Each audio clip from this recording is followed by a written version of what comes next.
Tony D and Little Joan with a screenwriter's rant on I Came By about a judge and, I don't know, a kid who's like, thinks he's in Antifa, fighting the patriarchy and the privilege. Smash like and subscribe. Thank you for smash liking and subscribing. Check out my books, links in the description. Check out my pizza pillow at my Redbubble store. If you'd like to get a pizza pillow, check out the link below. It's a pillow that looks like pizza.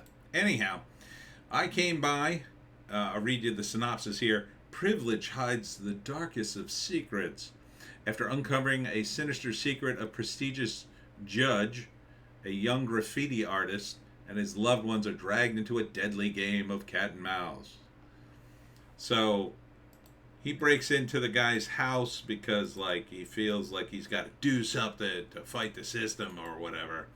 And then of course he gets more than he bargained for it in the house. He finds signs of horrible things. I don't know. I guess the judge is a serial killer or something and will do anything to keep his secrets. I don't know. It just seems like an excuse to like go after a judge. It just seems like you've set this up so you could say, poor kid, poor graffiti artist good, white judge with power bad. That's all it seems. All right? It's called I Came By, August 31st. So, and he drags his, I don't know, I guess his mother and his friend into it too because the judge has to protect his secrets and then starts killing people.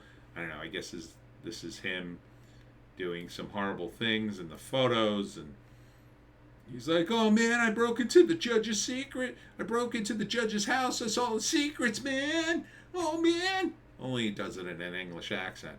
What have I done, man? Look, there have been cases. There was a famous case of a guy who broke into a dude's house, found a bunch of horrible pictures of children, I'll say, in the guy's house, reported it to the cops even though he broke into the house. I mean, it is possible. But when you're setting this up as a movie, it's got to be more than just possible. You know, you're kind of stretching things to make this movie happen. I mean, that's like a 1 in a million shot, right? That a guy breaks into a house, finds an even bigger crime that he's so horrified of that he goes to the cops himself, that the criminal goes to the cops. This is kind of similar to that. But the whole setup is like some cringe kid going, oh, I haven't done anything with my life, man. He doesn't say man. I'm saying man, but he's English. English people don't really go, man. He's a graffiti artist called I Came By, haha, and this is his friend. There he is. Don't tell me what to do, Mom. I'm 23. Like, normally, in a movie like this, the kid wouldn't be 23. He'd be like 16. 23? That's a little long in the tooth to being a bum graffiti artist. I mean, I'm a bum comic book guy, but I didn't, like, make one of these speeches when I was 23. You know what I'm saying? Like at 23, you at least know enough to go, I better shut my mouth. I gotta live here. You're telling me, like, goes back to my theory of extending childhood. I mean, maybe we extend it to 25. I don't know if that'll do us any good, but I don't know. It just seems so. It's not woke, but I guess it kind of is. It just seems so like high and mighty, more important than it is. It seems like a weak premise to me. It doesn't seem like poorly acted or produced or anything like that. You know, it seems well made. It's not I guess it's not a totally bad premise, but you know, it's kind of like that same movie with the blind guy and the people break into his house and then he kills them one by one. Like he's a worse guy than you could possibly imagine. I don't know. I don't have any sympathy for this kid. I really don't. He broke into the guy's house. Now, is the guy a terrible person? Yeah.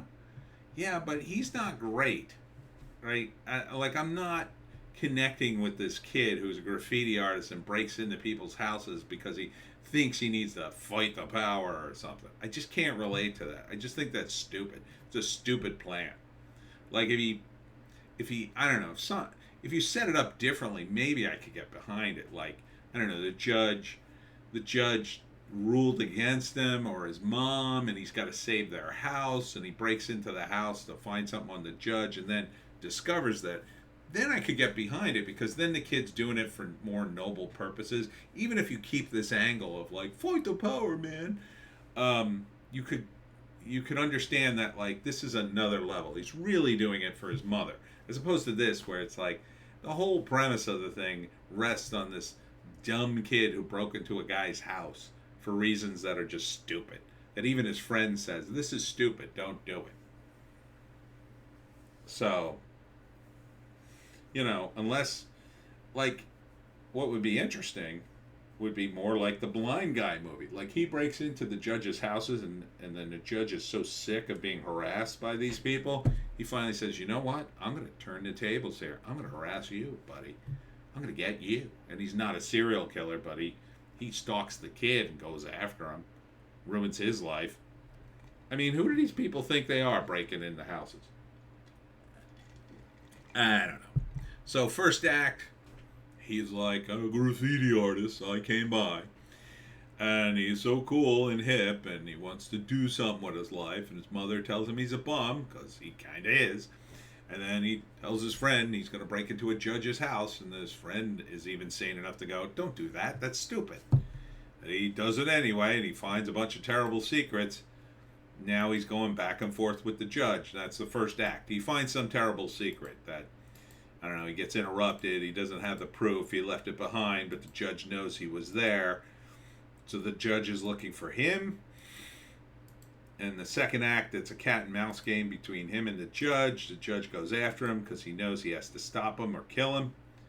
And then finally in the third act, I think he's forced to break back into the judge's house for some reason. And then the judge catches him, and then they go back and forth until one of them dies. I assume the judge, since he's the bad guy.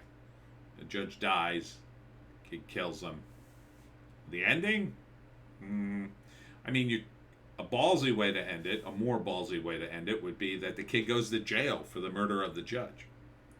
And his life as a serial killer, or whatever he is, completely covered up. He goes to prison. And nobody believes him that the judge was a serial killer. That would prove your point, wokies, that privilege buys anything you want.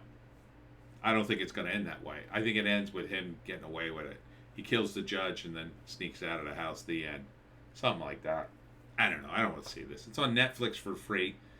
Can you imagine so much entertainment that's for free for me? I don't want to watch it. I didn't want to watch the other thing. I don't want to watch this. You know what I am watching? I watched the first 2 episodes of Terminal List. Awesome. I also watched the first 2 episodes of Primal. Also very awesome. So watch those. This, I don't know. I could take or leave it, really, quite frankly. I think it's going to be boring. So that's it for me, Tony D, and Little Joan. Check us out on Odysee, Bitchute, and Rumble for our more bass takes. Don't forget the pizza pillow. And don't forget, I will be doing a signing at the Ambler, PA Comic Book Con and Street Fest next Saturday. And then Sunday is the signing at Paranormal Books in Asbury Park. Thanks for tuning in. We'll see you tomorrow.